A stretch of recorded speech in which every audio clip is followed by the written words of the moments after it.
اعوذ باللہ من الشیطان الرجیم بسم اللہ الرحمن الرحیم۔ السلام علیکم ورحمۃ اللہ وبرکاتہ۔ اسلامک ٹیچر کی جانب سے آج ایک اور نئی ویڈیو اور ایک نئے عمل کے ساتھ آپ کی خدمت میں حاضر ہوں۔ آج میں جس موضوع پر بات کرنے جا رہا ہوں اس کے حوالے سے ہمیں بہت سے میسیجز موصول ہوئے ہیں کہ ہمیں کوئی ایسا عمل بتائیں کہ جس کو کرنے سے ہماری غربت اور ہماری تنگدستی دور ہو جائے اور ہم یعنی امیر ہو جائیں۔ آج کل ہر انسان یہی چاہتا ہے کہ اس کے جو غربت اور اس کی تنگدستی ہے وہ دور ہو جائے اور اس کے حالات جو ہے وہ ٹھیک ہو جائے، اس کی پریشانیاں دور ہو جائیں، اس کی گھریلو الجھنیں گھریلو پریشانیاں دور ہو جائیں اور وہ ایک پرسکون زندگی گزار سکے۔ ہمیں بہت سے ایسے بہنوں اور بھائیوں نے میسیجز کیے ہیں، ان کا یہ کہنا ہے کہ ہمارے حالات بہت زیادہ خراب ہیں، ہمارا جو ہے گزارا بڑی مشکل سے ہوتا ہے، ہر مہینے تقریباً ہمیں جو ہے قرض لینا پڑتا ہے، جس کی وجہ سے اگلے مہینے اب وہ قرض واپس کرنا ہوتا ہے، تو اس کی وجہ سے بہت زیادہ پریشانی اور مشکل ہوتی ہے اور ہمارے مالی حالات جو ہے وہ بہت خراب ہیں۔ دوسرا اوپر سے مہنگائی کا دور ہے، تو اس دور میں ایک تو اگر کسی کے مالی حالات تھوڑے ٹھیک بھی ہیں تب بھی مہنگائی کی وجہ سے بہت زیادہ وہ بھی پریشان رہتے ہیں، لیکن ایسے تمام دوست جو کہ غربت کی زندگی گزار رہے ہیں اور مہنگائی کی وجہ سے پریشان ہیں، تو ان سے یہ گزارش ہے کہ اللہ پاک نے ہمیں یہ ایک اپنا مبارک مہینہ عطا فرمایا ہے، جس میں اللہ پاک کی طرف سے یہ اعلانات کیے جاتے ہیں کہ مجھ سے مانگو میں عطا کروں گا، اور اللہ پاک اس میں جو ہے ہر عمل کے بدلے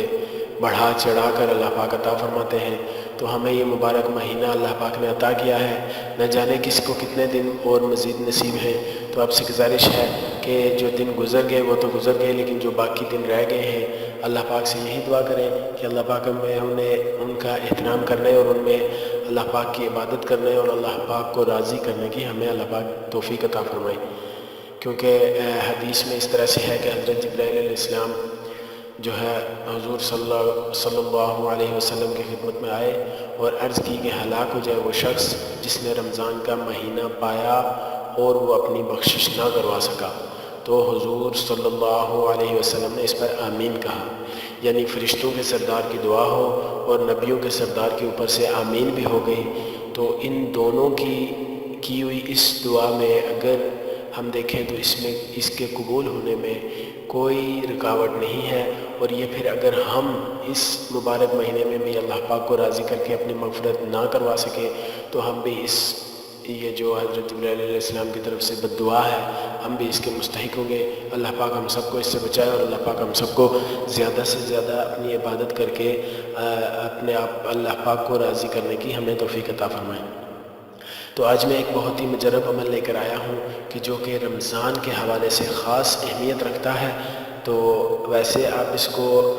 جو ہے غیر رمضان میں بھی کر سکتے ہیں، لیکن رمضان میں جیسے ہر عمل کا جو ثواب ہے وہ ڈبل ہو جاتا ہے، اسی طرح رمضان میں اگر ہم کوئی اللہ پاک سے کوئی چیز مانگیں تو اس کے ملنے کے چانس بھی جو ہے وہ اسی طرح سے ڈبل ہو جاتے ہیں۔ تو آج کا جو بہت ہی مجرب اور پرتاثیر عمل ہے اس کو اگر آپ جاننا چاہ رہے ہیں تو اس ویڈیو کو آخر تک لازمی دیکھیے، اور اس عمل کو شروع کرنے سے پہلے ثواب کی نیت سے میرے ساتھ مل کر نماز والا درود شریف پڑھ لیں۔ اللہم صلی علی محمد وعلی آل محمد کما صلیت علی ابراہیم وعلی آل ابراہیم انک حمید مجید۔ اللہم بارک علی محمد وعلی آل محمد کما بارکت علی ابراہیم وعلی آل ابراہیم انک حمید مجید۔ یہ ہم پر اللہ پاک کا بہت بڑا احسان ہے، کرم ہے کہ اس نے ہمیں رمضان المبارک کا مہینہ نصیب فرمایا۔ ہمارے کتنے ایسے دوست ہیں کہ جو پچھلے سال رمضان میں تو تھے لیکن ان کو اللہ پاک نے یہ رمضان نصیب نہیں فرمایا۔ کئی لوگ ایسے ہیں کہ جن نے پچھلے سال تندرستی کی وجہ سے سارے روزے رکھے تھے، لیکن اس سال ان کو اللہ پاک کی طرف سے کوئی بیماری آ گئی ہے جس کی وجہ سے وہ روزے نہیں رکھ پا رہے ہیں۔ تو اللہ پاک کا خالی اس بات پر اگر ہم جتنا بھی شکر ادا کریں وہ بھی کم ہے کہ اللہ پاک نے ہمیں اس قابل سمجھا اور ہمیں اس مبارک مہینے میں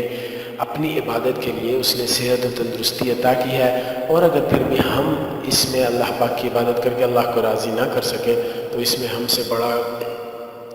ہم سے بڑا کوئی گناہ گار نہیں ہے اور ہم سے بڑا کوئی غافل نہیں ہے کہ جو اس مبارک ان ساعات میں بھی اللہ پاک کو راضی نہ کر سکے۔ تو آج میں ایک ایسا عمل لایا ہوں کہ کہ جس کو کر کے آپ اللہ پاک سے جو بھی مانگیں گے، اگر آپ غریب ہیں اللہ پاک سے مانگو، اللہ پاک آپ کی غربت انشاءاللہ دور فرما دیں گے۔ اگر آپ تنگ دست ہیں تو اللہ پاک آپ کی تنگ دستی کو دور فرما دیں گے، اللہ پاک آپ کی روزی میں انشاءاللہ برکت عطا فرما دیں گے، اور آپ کی آمدنی اگر کم ہے، اخراجات آپ زیادہ ہیں تو اللہ پاک آپ کی آمدنی کو بڑھا دیں گے۔ اگر آپ بے گھر ہیں یا کرائے کے گھر پر رہ رہے ہیں تو اللہ پاک سے مانگیں تو اللہ پاک آپ کو اپنا ذاتی گھر عطا فرما دیں گے۔ اس کے علاوہ دنیا کی کوئی بھی اگر آپ کو حاجت ہے تو اس عمل کی برکت سے آپ اللہ سے مانگیں تو انشاءاللہ میرے اللہ سے یہی امید ہے کہ جس قسم کا ہمارا یقین ہوگا اللہ پاک اس طرح کا ہمارے لیے فیصلہ فرمائیں گے۔ اس لیے آپ تمام احباب سے گزارش ہے کہ جو بھی عمل کیا کریں پورے یقین کے ساتھ کیا کریں۔ تو عمل یہ ہے کہ آپ نے کرنا یہ ہے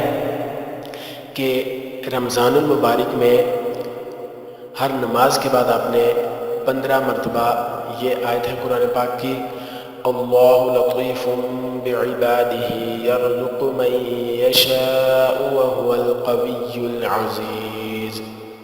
میں ایک مرتبہ پھر سے پڑھتا ہوں، اللہ لطیف بعبادہ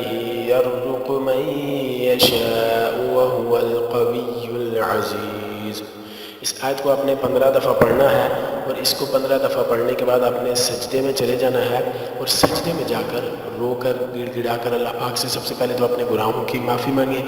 اپنی غفلت سے معافی مانگیں، اور اللہ پاک سے اپنے گناہوں کی معافی مانگنے کے بعد آپ نے اللہ پاک سے اپنی جو بھی حاجت ہو، جو بھی ضرورت ہو وہ اللہ کے سامنے پیش کر دیں، اور اللہ سے کہہ دیں کہ اللہ تیرے علاوہ کوئی ہمیں عطا کرنے والا نہیں ہے، اس لیے تیرے در پر آئے ہیں کہ تو ہمیں عطا کر دے، ہماری یہ فلانی پریشانی مشکل حاجت ہے ہماری، اس کو اللہ تو دور فرما دے۔ تو انشاءاللہ اس عمل کی برکت سے اللہ پاک سے ہم جو بھی مانگیں گے وہ اللہ پاک ہمیں ضرور عطا فرما دیں گے۔ اس کے ساتھ آپ سے گزارش ہے کہ جب بھی آپ کو کوئی حاجت ہو، آپ کسی قسم کی کوئی پریشانی ہو، کوئی حاجت ہو، جب بھی جس ٹائم بھی آپ اس وقت وضو کریں، اور اس آیت کو 15 دفعہ پڑھ کر سجدے کی حالت میں جا کر اللہ پاک سے دعا مانگیں، انشاءاللہ اللہ پاک آپ کی جو بھی حاجت ہوگی اس کو ضرور پورا فرما دیں گے۔ آپ اس کو رمضان میں کریں تو اس کا بہت جلد اس کا آپ کو فائدہ ہوگا، اور غیر رمضان میں بھی آپ اس عمل کو کر سکتے ہیں، اور میں آپ سے یہی گزارش کروں گا کہ اس عمل کو جو ہے ہر نماز کے بعد آپ کریں۔ ہر نماز کے بعد اگر نہیں بھی کر سکتے تو جب بھی آپ کو کوئی حاجت ہو تو آپ اس وقت اس عمل کو کریں۔ اس عمل کو کرنے میں بہت ہوئے تو آپ کے 4 سے 5 منٹ لگیں گے، تو اس عمل کو، اس چھوٹی سی یہ آیت ہے، اس کو 15 دفعہ پڑھ کر پھر آپ اللہ سے مانگیں۔ چھوٹی سی آیت ہے یہ، اس کو 15 دفعہ پڑھ کر سجدے میں جا کر اللہ پاک سے مانگیں، تو اللہ پاک سے جو بھی مانگیں گے وہ اللہ پاک انشاءاللہ آپ کو ضرور عطا فرمائیں گے۔ آپ سے گزارش ہے کہ جو بھی عمل کرنا ہے اس کو یقین سے کرنا ہے، پورے یقین کے ساتھ کریں گے تو اس کا ہمیں فائدہ ہوگا، اور اگر بغیر یقین سے ہم کرتے رہیں گے تو ہمیں اس کا کوئی فائدہ نہیں ہوگا۔ اس لیے یقین شرط ہے، اور نماز کی پابندی شرط ہے، کیونکہ نماز کسی حالت میں بھی معاف نہیں ہے، اور ہم میں سے ہر انسان یہی رونا رو رہا ہے کہ ہمارے رزق میں برکت نہیں ہے۔ تو حدیث میں اس طرح سے ہے کہ جو نماز نہیں پڑھتا اس کے رزق میں سے برکت جو ہے وہ چھن جاتی ہے، یعنی اس کی جو رزق میں برکت ہے وہ اللہ پاک چھین لیتے ہیں۔ تو ہم نماز نہیں پڑھتے تو یہاں سے ہمارے رزق میں سے برکت تو خود ہی پہلے سے ہی چھن جاتی ہے، پھر ہم رونا روتے ہیں کہ ہمارا رزق میں برکت نہیں ہے، تو ہم فلانے سے کہتے ہیں ہمارے لیے دعا کریں، فلانے سے کہتے ہیں ہمارے لیے دعا کریں، حالانکہ خود ہم اگر نماز نہیں پڑھتے۔ تو یہی ہے کہ اگر کوئی انسان نماز پڑھتا ہے تو اس کو 5 طرح کے انعامات ملتے ہیں، جن میں سب سے پہلا اور سب سے بڑا انعام یہ ہے کہ دنیا میں رزق کی جو تنگی ہے وہ اللہ پاک اس سے دور فرما دیتے ہیں۔ تو ایک نماز پڑھنے پر اللہ پاک ہماری دنیا جو ہے، دنیا میں رزق کے علاوہ کسی قسم کی کسی کو زیادہ پریشانی نہیں ہوتی، تو ایک نماز پڑھنے پر اللہ پاک ہمارے رزق کی پریشانی کو دور فرما رہے ہیں۔ تو ہم اس کو نہ پڑھ کے خود اپنے لیے وہ پریشانی اگر لیں تو اس میں کسی کا کوئی قصور نہیں ہے۔ تو امید ہے آپ کو ہماری یہ ویڈیو بھی پسند آئی ہوگی۔ انشاءاللہ نیکسٹ ویڈیو کے ساتھ آپ کی خدمت میں حاضر ہوں گے۔ اپنا بہت سارا خیال رکھیے گا۔ اللہ حافظ۔ السلام علیکم ورحمۃ اللہ وبرکاتہ۔